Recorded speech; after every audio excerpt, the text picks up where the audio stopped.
Caller, hi. What are you, a horse? Sounds like you're a horse walking in grass. No, I just got done with the run. This is Harry Paratestes. Oh, hey, what's up, Mr. Testes? It's hanging low. I understand. I was calling in. I was listening to you while I was running, and you're talking about redefining language and finding out what's real or not. And I'm a therapist, and I work with schizophrenia a lot. And one of the things we do is this technique called reality checking. And so, like, if I'm sitting in, a normal therapy session with somebody with schizophrenia, and they're like, "Hey, there's somebody in this room," or they're telling me about hallucinations, I'll sit there and I'll go, "Okay, can you touch them?" And they'll like get up and they'll walk across the room to where this thing is. They'll try and reach out, and they're like, "No." And I'm like, "Does it talk to you?" And it's different for different cases and whatnot, but you go through this like iterative process of eliminating all of these senses. And at the very end of the process of just reality checking, you're like, okay, so if none of that's real, you can't feel it. I don't see it. Nobody that you ask sees it. How do you know it's real? And so they eventually get to this point where they're like, oh, maybe my perception is a really unreliable determinant of reality. And it seems like, in Mikey's case, he's got all these perceptions of words, of behaviors, of intentions. And unfortunately, sympathetically, nobody's in his circle to say, hey, so is any of this real? Did Lauren Fisher cause any tangible harm? Or is this just your perception that nobody else is experiencing in objective reality? It's just interesting. Hey, dude. And here's the thing. If he were to be like, what you just said is amazing, and thank you for calling. If he were to be like, no, it's not, but I would be so happy. At least then I would realize he knew, right? Like there's things that hurt my feelings that I know I've chosen to hurt my feelings and give power over to. I can admit that, right? Mm-hmm. And I know at the end of the day, when I go to bed, I have to let those things go. If I want to be happy, I can keep holding on to them, right? There's things my wife says that hurt my feelings, right? And I know that I'm holding on to them. This guy doesn't even know. This guy isn't like, yeah, you're right. Inherently, the word retard has no negative things. And actually, it's me who's demanding that everyone follow the rules of this word. And I'm okay with it being an asshole. Then I'd be like, well, fuck. Okay. I could maybe get behind that. He doesn't even know. Right. Well, he it's thinks also that like the fucking boogeyman is real. He really is insisting that this dude's in the room. It's the same thing with those. That's why he said something in a post that said, hey, I'm sorry I had to out Sevon, but he deserves it. And I'm thinking to myself, you didn't out me. You outed yourself. It's like the person who says Sevon doesn't think it's rude to call a black person a monkey. Not any more than it is to call a white person a monkey. They think that I'm being racist when they've just outed themselves for saying that they think black people look like monkeys. It's like, I don't know if you can talk. Have you ever talked someone out of, have you ever walked someone to like, hey, dude, have you ever walked someone out of their delusion? Oh, for sure. Wow. Congratulations. Would you give Mike Whittius a free, like 3 free sessions? I'll pay for him. Would you give him 5 sessions if I paid for it? I think the critical piece for any type of conversation like that is the patient or client has to at least 50% be willing to be wrong and change their mind.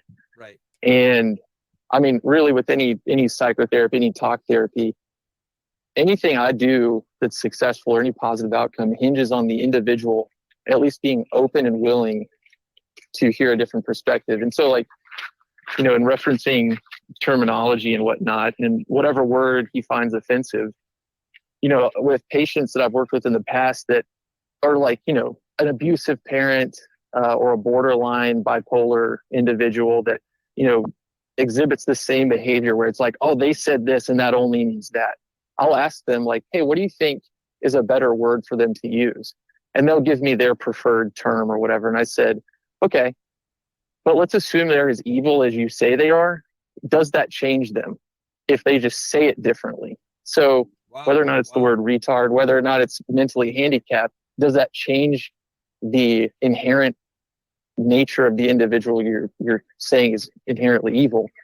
And so it kind of works them into this pit where they have to answer like, oh, I guess the word really doesn't, the word is not the issue, it's the individual. And in that case, that's where we just end up getting to a point where like, okay, if this individual pisses you off or really disturbs your life to such an extent you're sitting here with me, then why even entertain their presence? Why are you looking at their social media?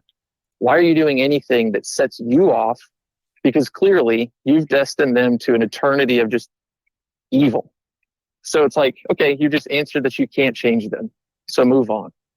And most of the time, over multiple sessions, people finally get to the point where they're just like, oh, I can just block that person. And then I'm not quote unquote triggered, or I'm not set off by my parent doing the XYZ if I'm not around them as much. But I think Mikey'd be well served by just recapitulating and thinking differently about what his actual issue is, and if he could actually affect that issue with just the simple change of a word. Yeah. And the thing is I don't have an issue with him being offended by those words. That's his choice. I fully accept that.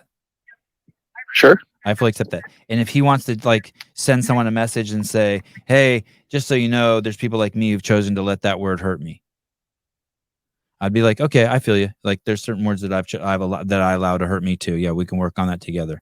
But like going back to what you were saying, it's like then to go after someone else. And here's, I know I'm conflating ideas here, but what's even crazier is it's one step removed. It's a quote from a movie. It is exactly. Yeah, it is bizarre. And then this thing where he says that he went to CrossFit, like somehow that's even gonna matter to me or punish me. I'm my own little fucking I have my own little mini kingdom here. And second of all, there's a good chance that Don is like, oh fuck, we got a delusional fucking dwarf out there. Like there's a chance, you know, I mean, I know Don has to weigh lots of things too, right? They have to take the pulse of how many crazies are at the fucking door with the pitchforks. But sure. But fuck, dude. Yeah, it's bizarre. I appreciate you calling, by the way. Yeah, no problem. Yeah, I just think it comes down to, you sound like a good therapist. You have a good voice. You're calm. You're chill. Yeah. Well, I think, you know, I was telling my wife last night, I was updating her on all the Mikey Swoosh drama, and I was saying, you know, it's interesting. This mirrors a lot of what I see in the clinic with all of these different types of people. And what it ultimately, I think, comes down to is every person at some level has an elevated sense of their own relevance in the world. Uh-huh. And, you know, obviously, I think many of us think, well, hey, I want to do my best and I want to positively affect my community, my environment, my CrossFit box, whatever it is. But at the same time, two things can be true. One, you can have that desire, and two, you can realize, me alone, I'm probably not going to change the trajectory of a word or the dictionary or our understanding of social cues and whatnot. And he's, you know, clearly adhering very closely to this idea that him alone is going to fight this grand battle that no one else is engaging him in. It's just him, and it's like Don Quixote's fighting the windmills in the field. It's like, yeah, those are just windmills, man. Those aren't giants. Nothing's there. You're just out in the field alone, swinging the sword. You know, you're not drawing any blood. You're not cutting down any enemies. You're just out alone, making noise. So certainly I'm sympathetic to his case, not because I agree with it at all, but because it's just, I mean, I almost pity it because it's a horrible and just dysfunctional way of living. But what do you think? Yeah. What do you think about the characteristic of humans to demand others believe their reality when it makes the group as a whole weaker? Like, so well, I think I would argue that if we all let go of the word is retard be offensive, we all are freed from the weight of that, and we are all better. One less thing to be offended by, and we're, you know, we're kind of freer. I'm also would demand, though, that if you put your hand over a stove, that we all believe it burns your hand. I'm also, you know, right. But other people are demanding that, like, hey, anyone who says this word, we all must attack them and we must be offended by them. For some reason, I find that is like the most vile characteristic a human being can have. It's like the opposite of being around a winner. 100%. Yeah, I think a couple of things. God, you're really validating me now. You should send Susan an invoice. Send Susan an invoice. I will, at least for a free T-shirt or something. Yeah, please. But yeah, I think there's two ways to think about that problem. One, people don't like to think, because at the end of that road, you're either wrong or you're still wrong. Nobody is born with the inherent correct answers. And so it is a constant process. Living is a constant process of just being wrong. To change your mind, that's you admitting that you were wrong. To come into therapy with me and talk about whatever is to come in, ultimately for me to subtly and very calmly and, compassionately say, yeah, what you're thinking right now isn't right. Like, it's clearly not working.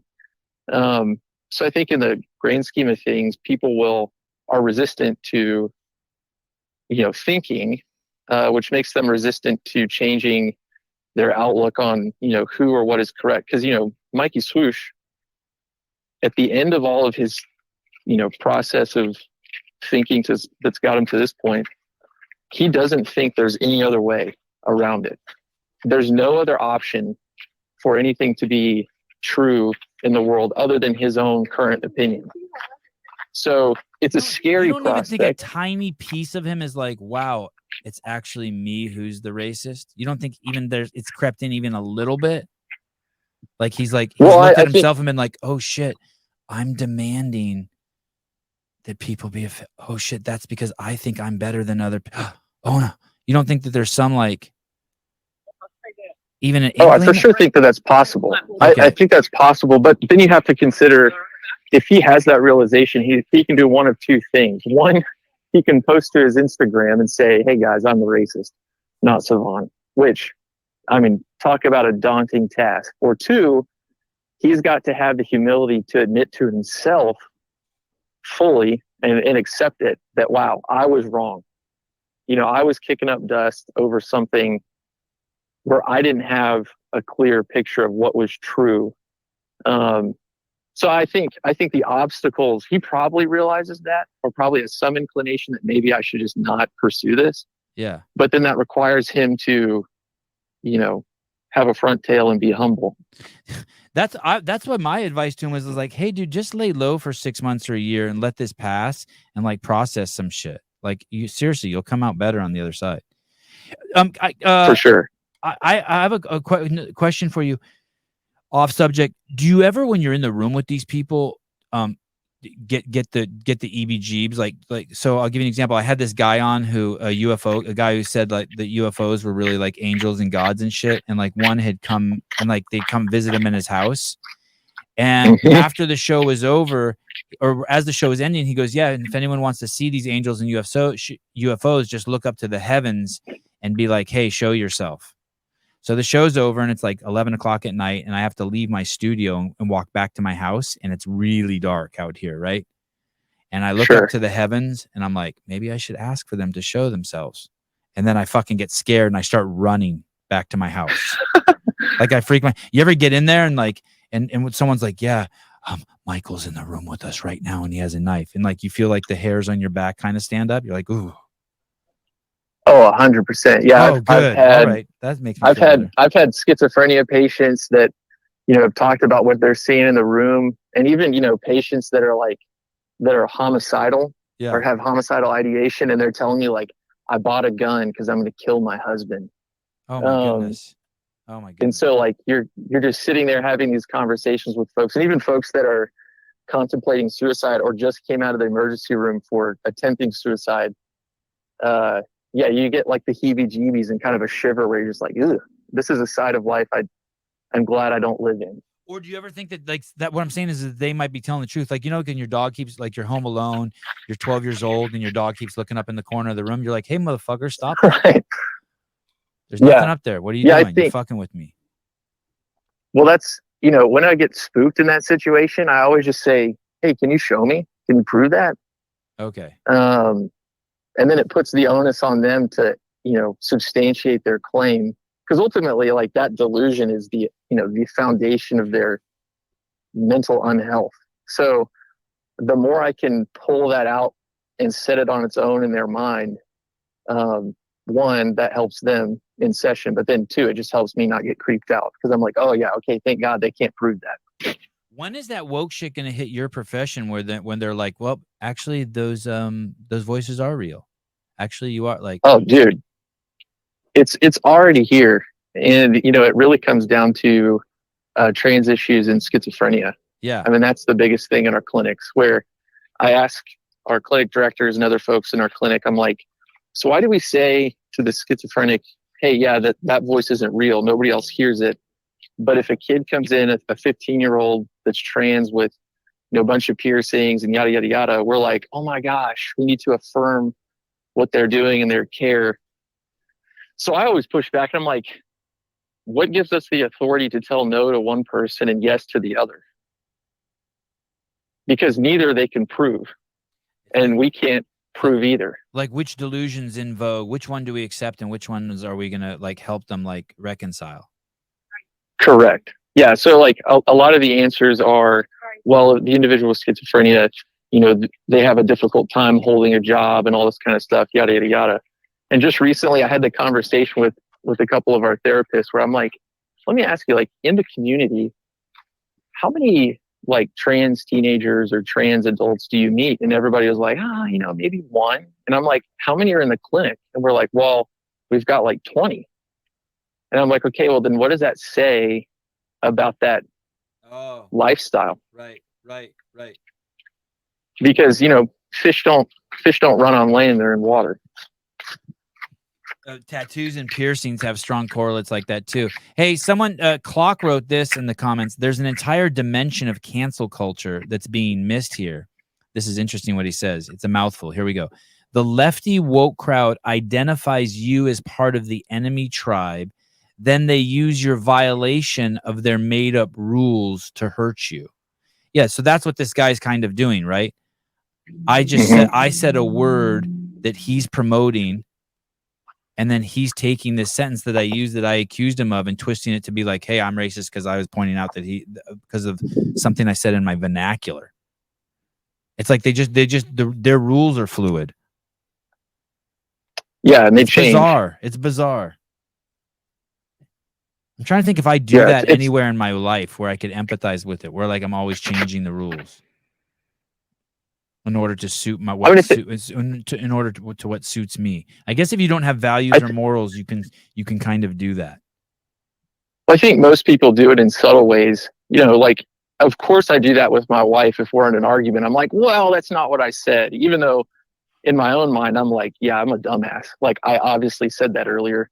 But, it's my own douchebag pride that upholds this shifting of the chessboard and trying to, get my way. But I think the difference is my mental health doesn't hinge on me doing that behavior. Like, whether or not my wife says, yeah, you're an idiot, and most of the time she's right, doesn't crush me. Whereas a lot of folks, in world culture, or even in the clinics I work at, it's like they have to shift the rules because they're so far from reality. Wow. If that makes any sense. Yeah. Well, thank you for calling. I'm going to rank you as best caller ever to call into the show in 3 years. I like all the callers, by the way, pretty much. Even the ones I don't like, I like. But thank you. That was awesome. It'll be tough to beat. Yeah, no problem. All right. Thank you. Yeah. Are y'all going to be at Rogue? Caleb's going to be there. I will be there. Nice. I think the wife and I are going to head up there. So hopefully I can track you down, Beaver. Sounds good, dude. I'll be there. Awesome, dude. Call in anytime. Appreciate you. Awesome. Okay. Have a good one. Bye. Thanks, Harry. Bye. Oh, yeah. Harry Perry.